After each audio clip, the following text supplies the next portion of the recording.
Hello viewers, এই যে দেখুন আমার পেয়ারা গাছ ছাদ বাগানে কত সুন্দর পেয়ারা হচ্ছে ছোট্ট টবের মধ্যেই। এই গাছটাতে তো প্রত্যেকটা ব্রাঞ্চে ব্রাঞ্চে পেয়ারা। দেখুন, আপনারা অতি সহজেই পেয়ারা গাছ ছাদে পেয়ারা করতে পারেন।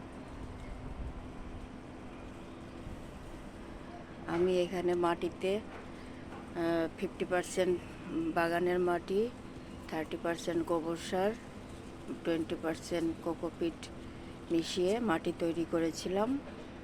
সেই মাটিতেই গাছ রোপণ করেছি এবং সপ্তাহে সপ্তাহে খোল ভেজানোর জল, এক সপ্তাহে খোল ভেজানোর জল, এক সপ্তাহে সবজি পচা জল দিয়ে যাচ্ছি। তাতে এত পেয়ারা এসেছে।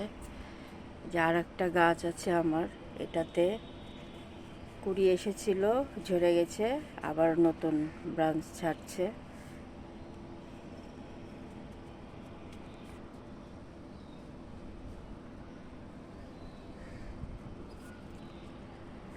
আর সপ্তাহে স্প্রে করতে হয় একদিন।